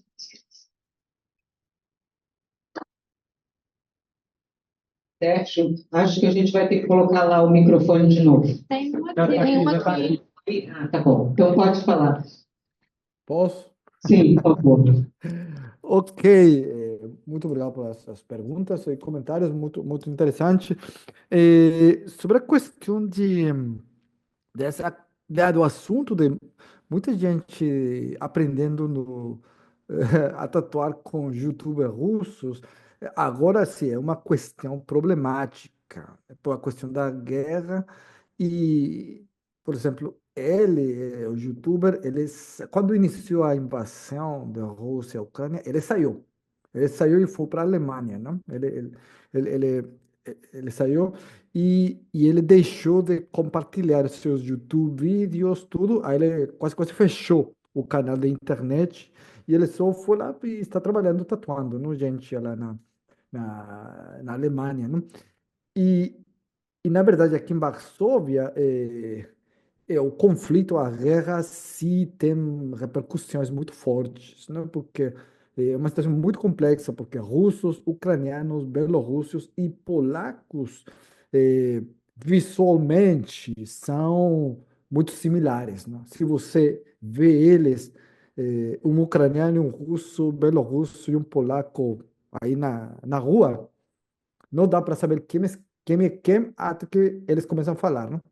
Porque etnicamente são brancos eslavos de Europa do Leste, né? Então, e também, pelo menos, Bielorrússia, Ucrânia e Rússia têm também uma história comum, parte do bloco soviético, comunismo, também Polônia, né? Mas muito mais forte entre Ucrânia, Bielorrússia e Rússia, porque eram parte da União Soviética, né? E, e quando o conflito aparece com a guerra, muita gente sai da Ucrânia, também muita gente sai por questões políticas de Bielorrússia e também muita gente da Rússia, a oposição sai também, se eles podem, não sai, né? Aí a questão que é, tem muitas similitudes entre a questão do idioma, porque todos os ucranianos de leste, que é a parte onde está o conflito agora, a língua materna deles é russo, né? Ainda mais que o ucraniano, né? O ucraniano é a língua maioritária do centro e do Kiev para a fronteira com Polônia, né?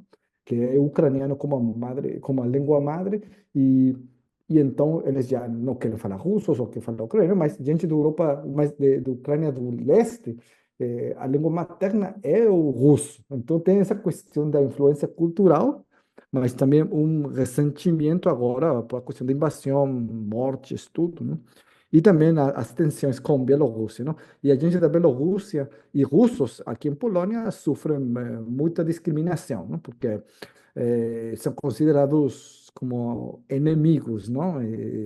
Do Estado, da nação polaca, não? Historicamente, Polônia sempre tem rivalidades e, e conflitos com Rússia, não? Sempre aí, não? Tem uma a enemistade muito forte, não? E quando os ucranianos chegam para a Europa, chega muita gente tatuadora e muitas mulheres tatuadoras, né? Porque são as que podem sair da guerra, muitos homens ficam dentro do país porque eles não podem sair. E então, chega muito artista para cabeleireiros também, chega muito artista, gente de maquiagem que satura o mercado local, nacional em Polônia. Muitos foram embora, mas muitos ficaram e ficam ainda aqui. E eles começam, como qualquer comunidade imigrante, fazer seus grupos de gente do seu próprio país, né? Então, meus conhecidos tatuadores da Ucrânia só tatuam gente da Ucrânia. Muitos deles não falam polonês, muitos deles estão em seu grupo, sua questão, e estão esperando a que a situação fique melhor na Ucrânia para eles voltar, né? E sim, a questão das tatuagens aqui nesta região é uma estética 100% branca. Na verdade, Polônia é um país monocromático. Só quase 95% da população é branca do leste, né?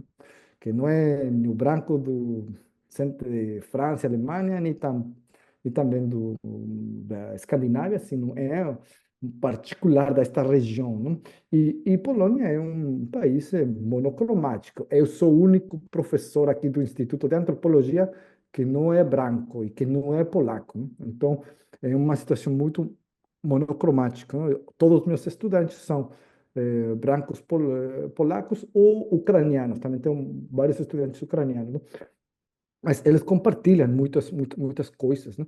E para a questão da tatuagem, tem toda uma aprendizagem aí, comunitária entre eles, e são as gentes que vivem uma situação um pouco privilegiada, porque também tem muito ucraniano que não tem escolaridade, não tem problemas também de saúde mental, que estão fugindo da guerra, muitos gente adulta, muito aposentado, muita gente maior de 70 anos que mora na rua, a gente homeless aqui na Varsóvia e que não são polacos, não são do país, são ucranianos que eles saíram, mas estão aqui sem teto, sem casa, né? E é um problema de bem-estar muito forte, né? Mas é completamente outro mundo comparado com, por exemplo, minha experiência em Salvador. Eu fiz trabalho de campo com grupos de capoeira lá em Salvador, e não, é como, é a antítese do Salvador, não como